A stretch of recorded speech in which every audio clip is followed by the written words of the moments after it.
நானும் சுந்தர்ஜி அண்ணனும் ஒரு 15 வருஷமா நாங்க சேரல. இவன் பிரிச்சு வச்சானோ இவன் தள்ளி வச்சான்னு தெரியல. சரி, பிரிச்சு வைக்கிறதுக்கு ஆளா இல்ல நாட்டுல. ஒரு 4 பேரை ஒன்னா போனாரு, 2 நிமிஷம் பார்த்தானே 4 பேரை ஒன்னா போறாங்க. 4 திசையிலும் திருப்பி போட்டு போயிடான் நம்ம ஆளு. நம்ம ஆளுக்கு அவ்வளவு திறமை இருக்கு.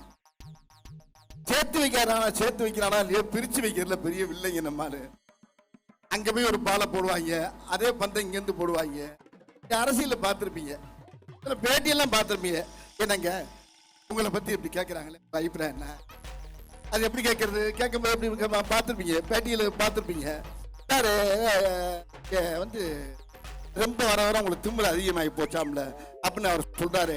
அதை பத்தி உங்க கருத்து என்ன? சின்ன பிள்ளைல போட்டு விடுறது அதுக்கு பேரு இப்ப வேற. அப்படியா சொன்னாவன்? அவன் பெரிய யோக்கியனாவன். பார்த்தான செருப்பை கொண்டு அடிப்பேன்னு சொல்லிடுறவன் நேரம் இங்க வருவாங்க. என்ன உங்களை பார்த்தா செருப்பை கொண்டு அடிக்கிறேன்றாரு, அதை பத்தி உங்க அபிப்பிராயம் என்ன? அப்படியா சொன்னாவன்? இப்படியே பேசி பேசி பேசி பாத்தீங்கன்னா